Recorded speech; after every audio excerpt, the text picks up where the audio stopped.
Welcome to Lean Mean Marketing Teams with Ty Hayes, where you'll hear from leading CMOs and thought leaders about what it takes to create a high-performance marketing team. This podcast is brought to you by Growth Generators, a consulting firm that helps CMOs design and build modern marketing teams that drive growth. If you need help optimizing your marketing team, head to growthgenerators.io. Now, let's get on to the show. Hi marketer, it's Ty here and welcome to another episode of Lean Mean Marketing Teams.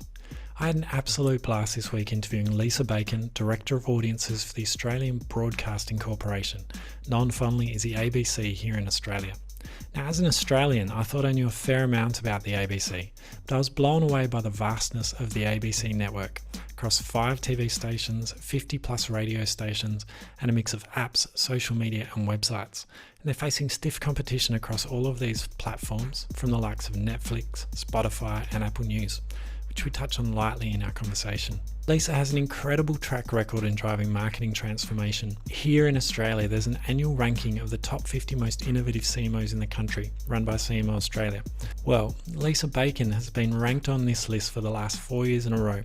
But get this, those rankings have been number 2, number 4, number 2, and in 2020 has just been named the number 1 CMO in the country. And you get to find out exactly why in this interview.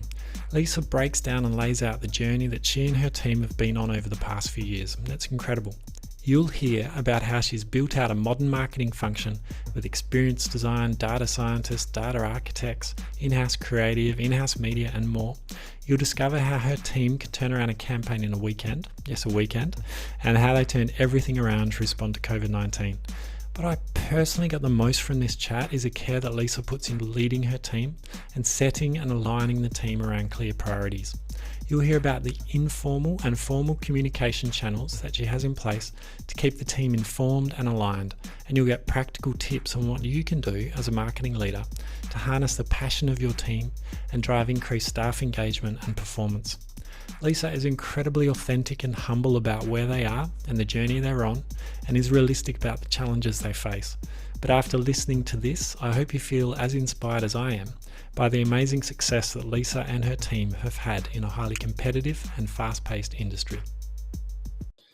Welcome Leisa Bacon, Director of Audiences for the Australian Broadcasting Corporation, or the ABC as it's known here in Australia, to the Lean Mean Marketing Teams podcast.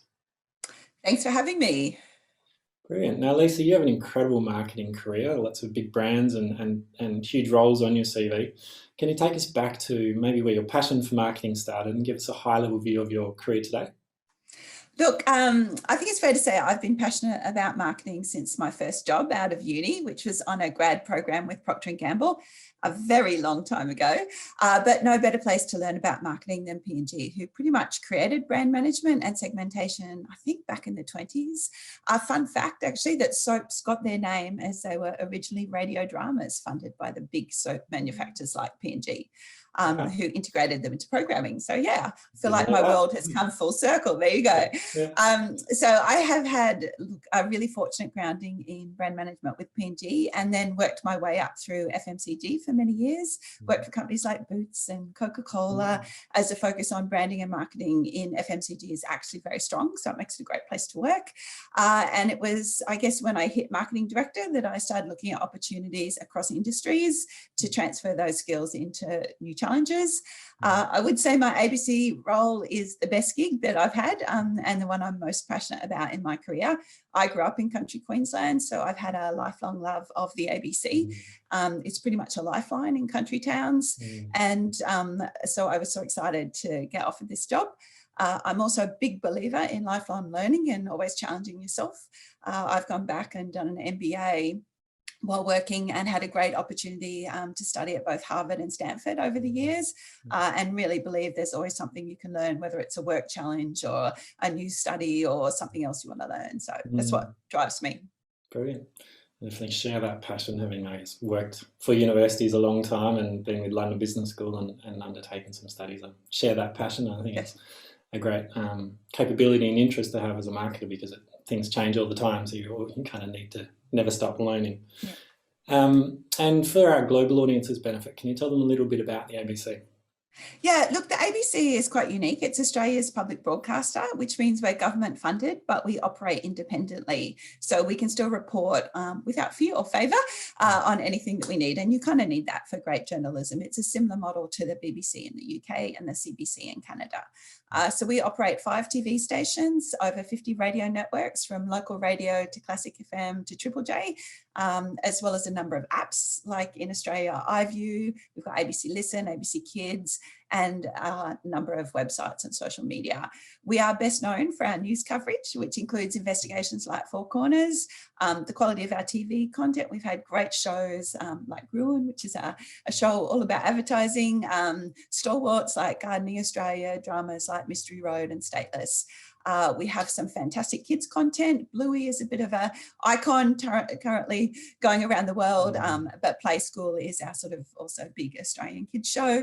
And my team work across all of that content. So prioritisation is pretty critical. The ABC makes a lot of content for a lot of platforms. Yeah, brilliant. Well, yeah, a lot to unpack there as we get through the interview around how you manage all those brands, how you manage all that content. But maybe to start with, you have an interesting title, I guess, for a CMO, Director of Audiences, and I understand that was a deliberate decision by the Managing Director. Can you start with telling us a little bit about this title and what's in your remit as Director of Audiences? Yeah, look, it's fair to say as my role has grown at the ABC, I think they wanted to show that by changing my title. So the managing director who did change it wanted it to reflect the broader remit of the team. So especially in media, marketing can be perceived to be mainly advertising and promotions. And across my broader team, we look at many other aspects of the audience experience. So that includes audience support, our social strategy, enterprise design, which looks at audience journeys, partnerships, as well as our standard sort of in-house creative media and marketing. So it was designed to reflect that breadth of different touch points. Yeah, brilliant. And we'll dig into that theme a bit more later on as well. So I'm excited for this chat. But staying on brand, I guess, to start with. So ABC is such an iconic brand here in Australia. But the complexity, like we talked about, managing so many brands, so many channels, so many platforms, and reaching so many audiences. How have you approached this important task of building, I guess, the ABC brand and managing all of that? Look, there's no doubt, I guess in marketing terms, the ABC is a branded house, but those components are really big that make that up. So we've got, ABC TV, ABC News, both of which would reach over 50% of Australians, or close to 50% of Australians each week. And we have the added complexity that content isn't like a product. So it's ephemeral, it changes over time. And there's always something new to launch or support. So we have many, many stakeholders.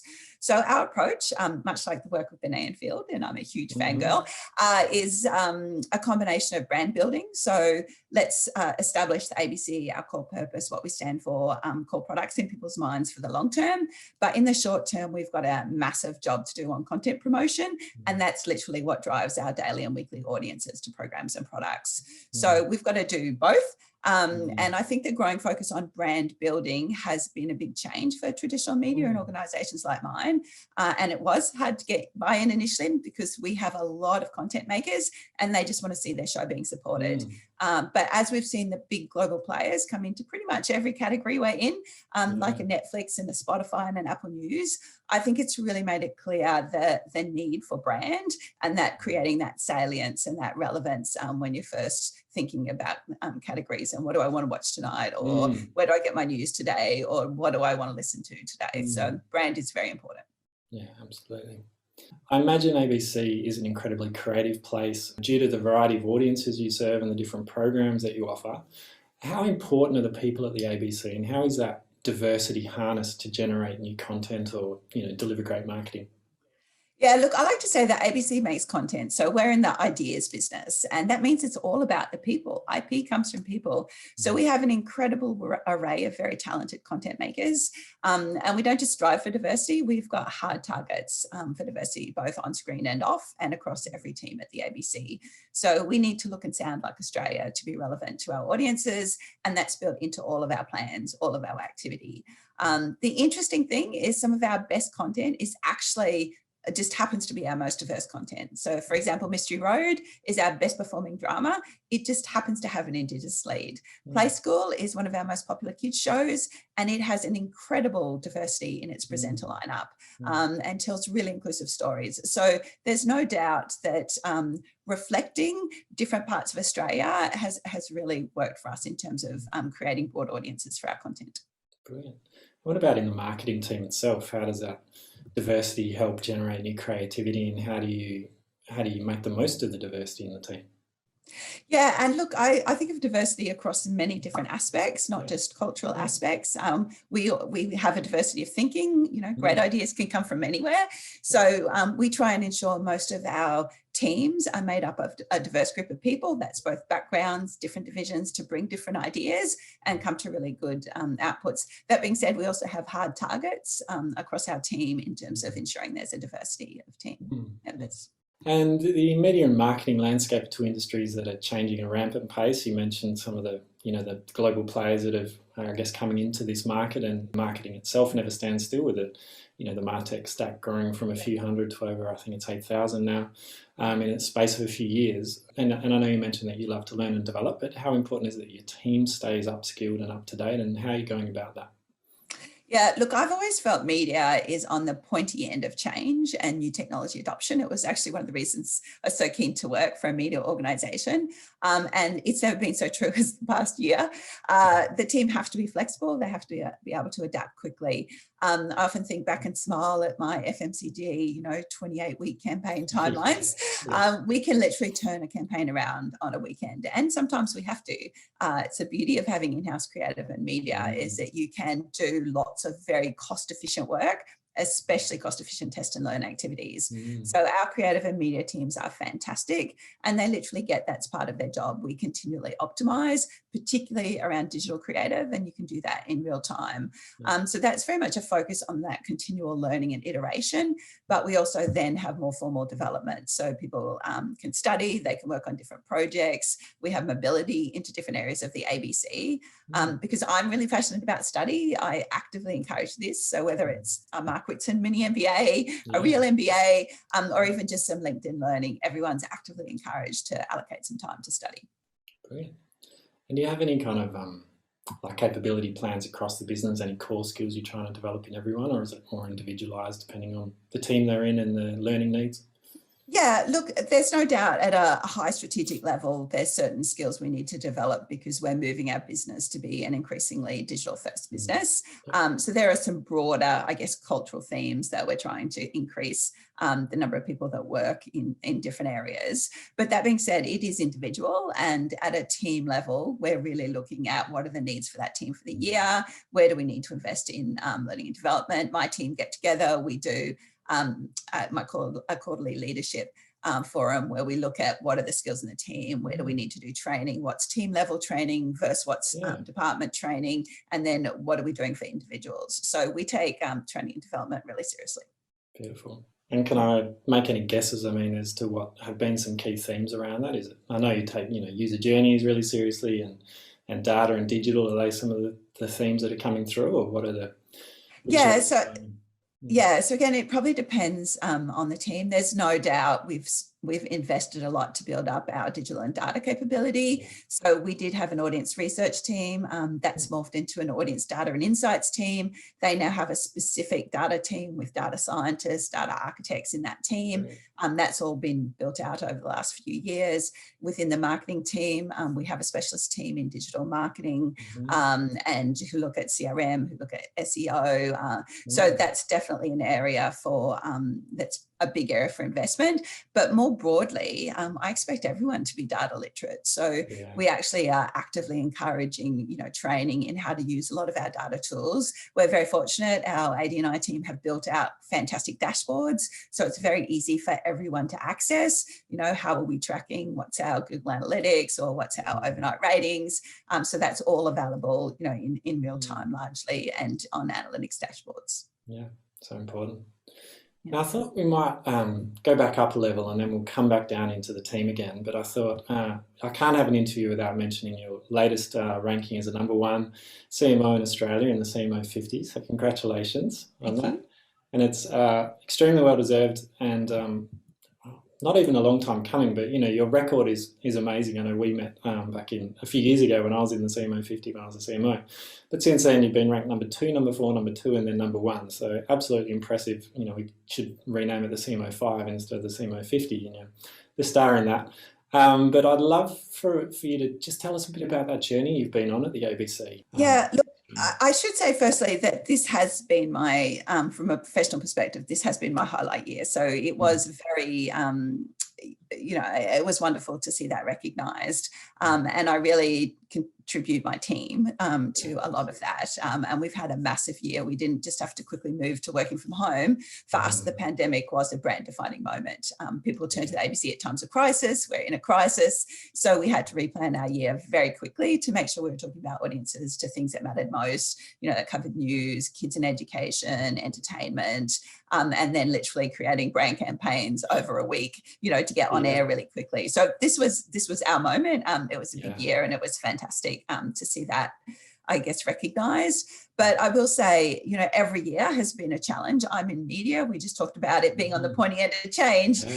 So we've had a huge change journey over the 6.5 years I've been at the ABC, and every year we've been building out capability in new ways. And that's been through my leadership team. It's been through everybody, working to develop themselves and building out new areas where we needed to improve that expertise. So we've done a lot of work on audience journeys. We've done a lot of work on building out that audience data and dashboards to make, data accessible to everyday decisions. Our marketing team have done a fantastic job on prioritisation.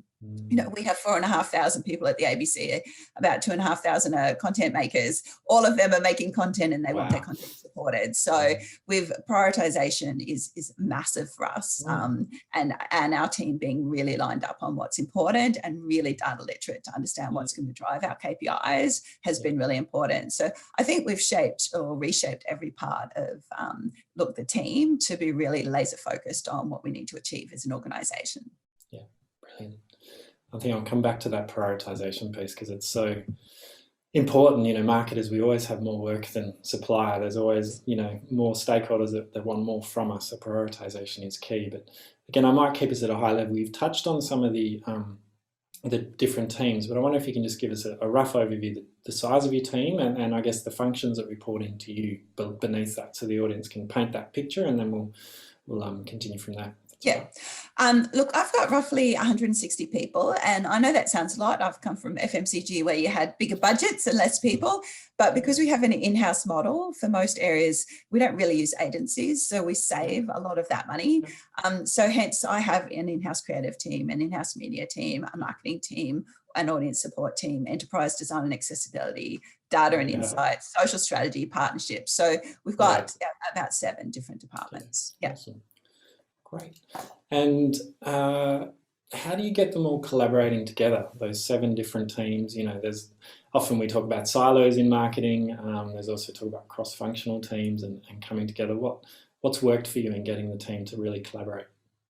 Yeah, so commonality of purpose. So we have, a team vision or purpose, what we're all there to do, and we're there to build lifelong connections with Australians, and everybody has signed up for that. We have team values, one of which is actually working as one team, and we are very aligned on our priorities. I meet with my leadership team every single week.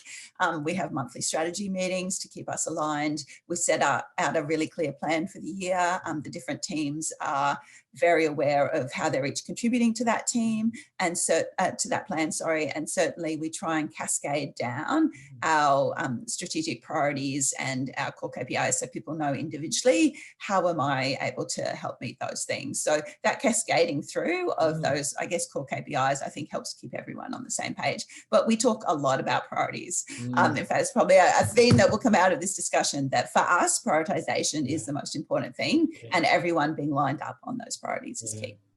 And again, that's easier said than done. I work with a lot of marketing teams on that prioritisation. I've seen a lot of marketing plans and marketing strategies, some way too long. And I've always found a plan on a page is something at a high level that people can at least buy into and see the big picture is important. And then you have cascading plans, and I've found OKRs are useful, outcomes and key results. But how have you gone about that cascading And are there any tools you use, or do you have a plan on a page, or what does that look like? Yeah, I wouldn't say we have a plan on a page. We have a calendar on a page, and that's a calendar of the year ahead and what the priorities are, certainly at a campaign level. And that helps my team stay very aligned. And we do categorize all our promotional support into different levels, so people are aware how much time and effort should be going into the resourcing of any one of those priorities. So that calendar or that prioritization is our main tool as a team. And we have a cross-functional team that meet on a weekly basis called the Campaign Collective. And they actually go through that prioritization with a lot of rigor each week, and they reprioritize as necessary if things change, if content goes out and doesn't perform, if things are being delivered late. So that's like been one of the things we've brought in the last couple of years to really keep the team very aligned to prioritization, is that sort of cross-functional team that isn't the leadership team, sort of works at the level below, but they come together and they're very empowered to make priority decisions that impact their teams. So that's been I think one of the most important ways of keeping everyone aligned.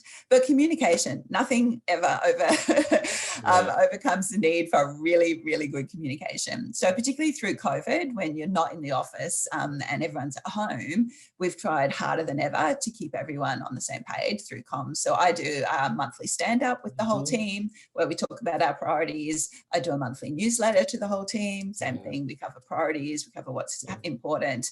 And then we have, the rigor of a number of different meetings throughout the week. So it is a lot about communication. Excellent. And with that prioritization, just one last point on that, is it somewhat driven by audience size or the, new programs coming up, the opportunity to reach an untapped audience, to grow your audience? Because I understand you get roughly 7 in 10 Australians are connected to or, listening to the ABC. So how does the audience size and new audiences kind of play into your prioritization? Yeah, I almost feel like you've read our plan. So in the simplest way, we look at our overall prioritization in terms of 2 buckets. The first is bringing in new and lighter audiences to the ABC, and the second is engaging and retaining the audiences that we have. And when we look at priorities, the biggest priorities are those things that bring in large amounts of new and lighter audiences. And they're generally the ones that would get external media, they get the most resource, they get the biggest campaign, because they're bringing new people into the ABC. For the retention activities, we can largely do that on platform.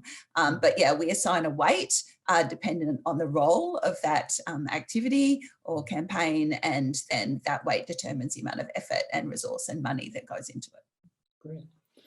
And the agility piece, you've talked stand-ups, cross-functional teams, there's themes of Agile here. Was there any training for the team in Agile marketing, or is it just being in that media environment, you're just used to fast turnaround, or how have you gone about that capability to move fast and be more responsive? Yeah, look, there's no doubt we've all read a lot, certainly in our leadership team, about what is Agile, but I think our organisation hates kind of those sorts of terms. So it hates buzzwords. So if anything, what we've done is we've adopted the behaviours that we know would help us move the most quickly. And there's no doubt media just moves quickly anyway. So we just adopted stand-ups because it was a quicker way of working. And there's no doubt over that throughout the pandemic, that's been a really key tool for most of our teams, because it keeps you on the same page, it keeps that communication going. So those stand-ups, working in sprints, or short chunking down projects into specific activities you can do each week. So that's just become a way that we work. So I wouldn't say we necessarily use all the terminology around Agile, but certainly the principles have been adopted just to enable us to meet the fast pace of the deadlines that we work on. And there's no doubt a lot of us work really closely with our product teams. They work in Agile, and they even have Agile coaches. So we've been able to just take a lot of those different practices and apply them to how we do things. Great. That's going to be one of my other questions, is I guess the connection to the rest of the business, whether it's product or content. How does because that's another key for marketing teams to stay commercially focused and make sure they're doing the right work. Are there critical kind of linchpin roles in your team that are the connector between marketing and other teams, or how does your team build that stakeholder engagement and stay aligned to the business? So look, the interesting thing about media is it's a partnership model anyway. We don't have anything to market if there's no content. We don't have anything to research if there's no content. So the reality is our whole team works in a partnership model. So there wouldn't be a day that goes by that I think anyone in my team isn't talking to a partner division. That being said, we have specific practices that we put in place to also make sure that happens. So within the marketing team, there are a number of leads, and they sit on the executive teams of each of our content divisions. So they're very aligned to the strategic priorities of those content areas. And they bring that back in terms of, and it's a two-way street. We share our prioritization and they get a sense of the content coming through, and there's an alignment on those priorities across the teams. In a similar way, we work really closely with our P&CT technology division on their product sprints, what's coming out, what will need support, how are we working together on CRM practices like Salesforce, and our personalization. So we have a really, really close alignment with the other divisions at the ABC, and I would say more so than any organization I've ever worked in. We have a partnership model. It's highly collaborative. Yeah, excellent. Brilliant. And one thing I'd love to know, I know you've done a lot of work around these customer journeys and building, using data to provide a seamless user experience, which, because you've got so many platforms, both live TV and catch-up TV and podcasts and radio, I understand the challenges, I guess, in trying to have that seamless journey cross-platform. What's that journey been like in building out those user journeys and trying to optimize that? And what are some of the challenges with, I guess, ABC compared to more subscription services where you're always logged in and signed up, and you perhaps got, more access to the data you need?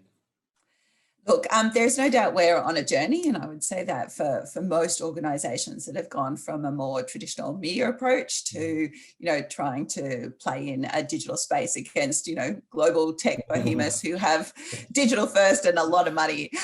So we are, we're just on that journey.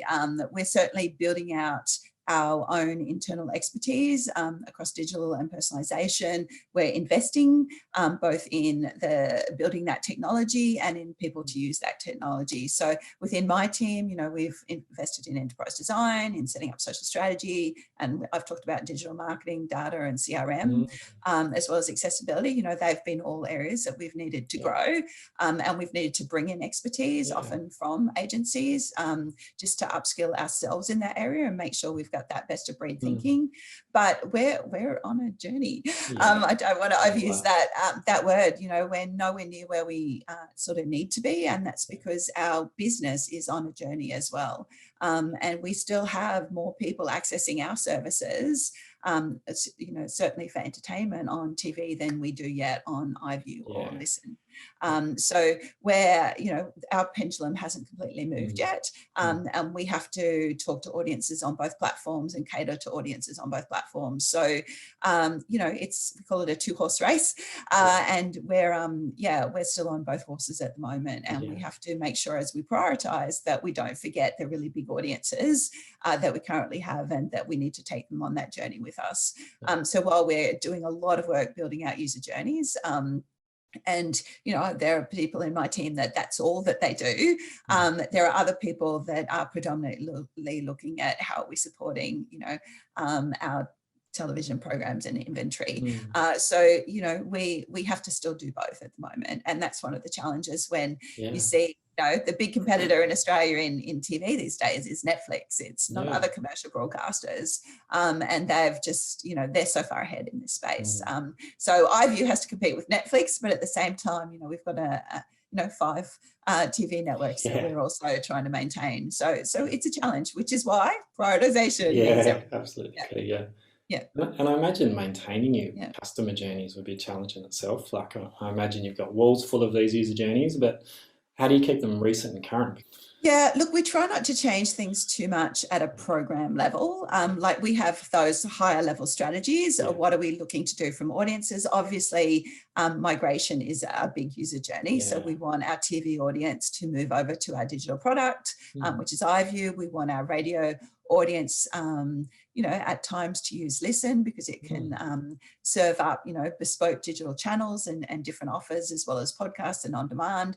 So we try and actively migrate audiences, and that's a broader underlying strategy. Yes, we do it in different ways throughout the year, but it sort of underpins a lot of the activity that we do. And then when we look at specific programs, we look at where is the best available audience. It tends to be if we are promoting particularly an entertainment program externally, especially if it's a drama, we want the audience journey to be iView because iView is really the future for sort of big dramas. But it does depend on the program, and it does depend on the objective, at the ABC. So we do look for our big campaigns. We do look at what is the optimal audience experience for this. But there's no doubt growing our digital products is a key part of our 5-year strategy, and therefore a key focus for my team. Yeah. Okay. So you've achieved a lot over the several years you've been there. I imagine, it's been a few bumps along the road. What have been the biggest obstacles you've had to overcome with your transformation journey at ABC? Look, I think the challenge of being a big, traditional, complex, government-funded organisation means there have been a lot of obstacles. Look, for me, understanding the nuances of being government-funded, that obviously wasn't my background. Having a lot of union and enterprise agreements has obviously been something for me to get my head around, and a big learning curve because it does impact culture, it does impact the speed of people change you can make, and it was different from, I guess, organisations that I'd been at. So it in and of itself creates a different cultural dynamic that you have to understand and work with and be very aware of.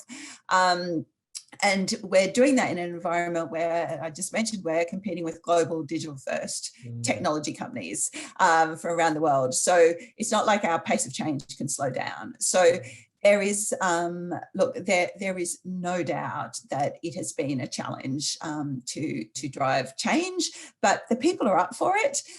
It's just a matter of, there's a lot of people to bring on the journey, and that consistency of message, that consistency of KPIs, that everyone understanding how they can help on that journey, and making sure you're always on the same page as being key. So I'm not going to pretend it's easy, but if it was easy, it wouldn't be fun, would it? So no. We like a challenge in marketing, don't we? We do, yeah. Yes, and I guess setting the vision for the transformation has been key in changing the culture to be a little bit more commercially focused with all these big players coming in. Has been important. It has, although I would say the thing about the ABC is people are often there because of purpose. So they're there because they're really passionate about what we do. So it's not so much a commercial agenda. It's how do you harness that passion and that sense of purpose people have, and what motivates them, and just tapping into that. So we have done some initiatives, particularly around mental health, that or the environment, like war on waste, that the team have thrown so much time, energy, passion and enthusiasm into, and that's definitely been because of a love of what we do. So I think a lot of what we do at the ABC is we have to harness the passion, because that's what motivates and drives people at the ABC. Love that. And I imagine the staff engagement scores would be high as a result if people are getting to work on something they're really passionate about and can see the impact of it, in terms of the results that can come from that. Yeah, and look, I do a monthly pulse survey with my team, which is a good way for me to get a sense of how are they feeling, how are things going. So I always know when there's exciting stuff to work on because everybody's very enthused and motivated. Yeah. But I do think, broadly speaking, people are at the ABC for quite personal reasons, which is both good and bad. The great thing is they're passionate about what they do. The bad thing is it means they can take it quite personally because they are so personally invested. So it's always working with that and harnessing that. That's key. Yeah. I love the monthly surveys. Great way to keep a check on the pulse. And then I guess as long as you do something with it, right? So I assume you have a meeting with your leadership team and, okay, this is the feedback we're getting, and asking the team themselves, if you see a dip, what's behind that dip, and how do we increase staff engagement or motivation? Definitely. So what we do, they rank the week They then tell me why, and they then give anything else that they'd like to see. And those, it's anonymous, and that gets shared with my leadership team. We literally read every single comment, and then we take it back to the next stand up and talk about what we're going to do as a result. So it's definitely seen, heard, and acted on, which I think is why we get such great participation. Yeah. I love that. You know, we often do a lot of these surveys with customers, but not often enough with our own employees. So it's fantastic. What are you most proud of? What have been some of the greatest results you've seen so far with the transformation? I'm probably most proud of, I think, as I mentioned, seeing everything come together this year. Look, I knew I had a strong team. Our leadership team they're all leaders in their fields. You know, they are those subject matter experts that you want to surround yourself with. So I've never felt I have to know everything, because the people who know the most about those areas I have around me, and I can defer to and go to and talk to. And then they've also equally built out stronger teams.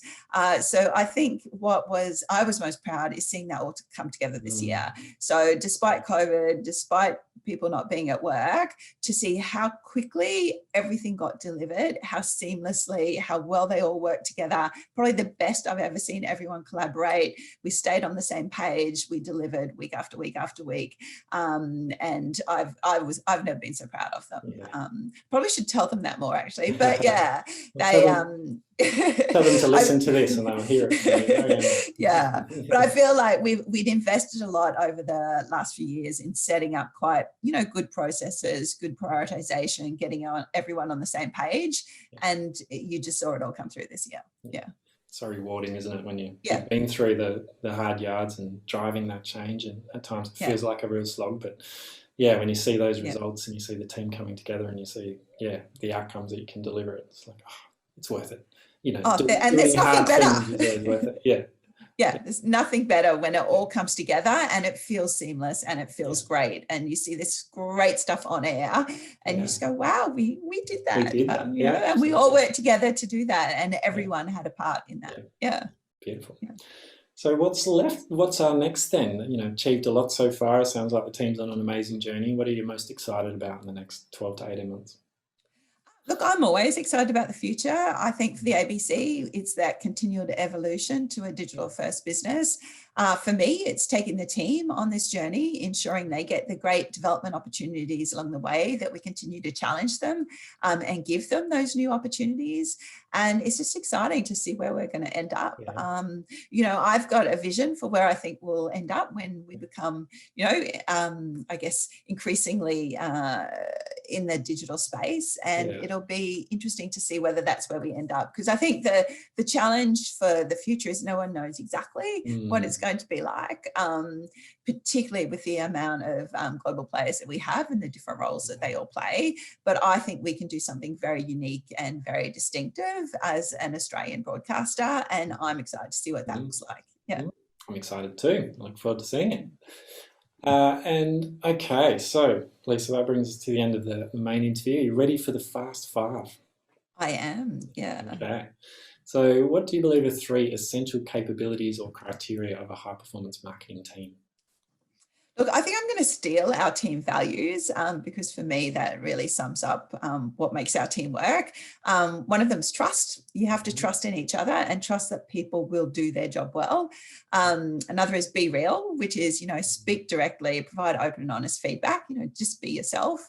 And the third is work as one team. And I've talked about that a lot today. We have to have aligned objectives and we have to work really well together. Yeah, brilliant.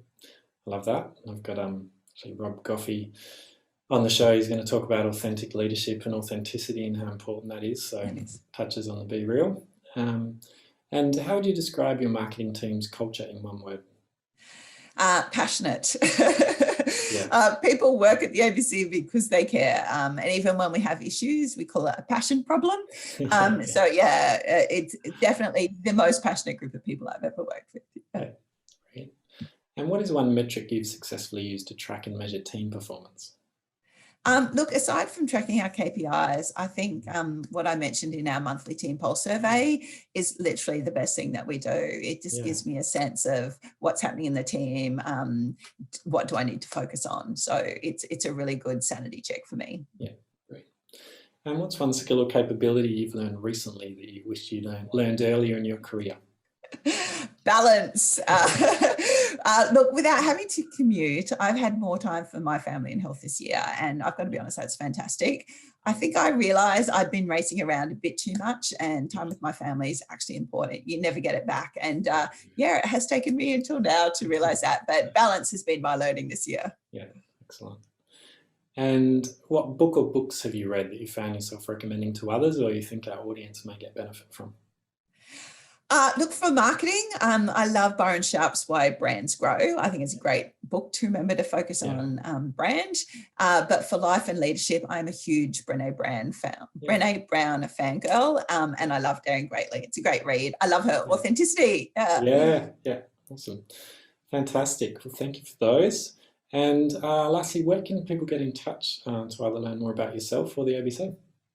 Well, you can look me up on LinkedIn, but for the ABC, just go to abc.net.au. You can download ABC iView or ABC Listen.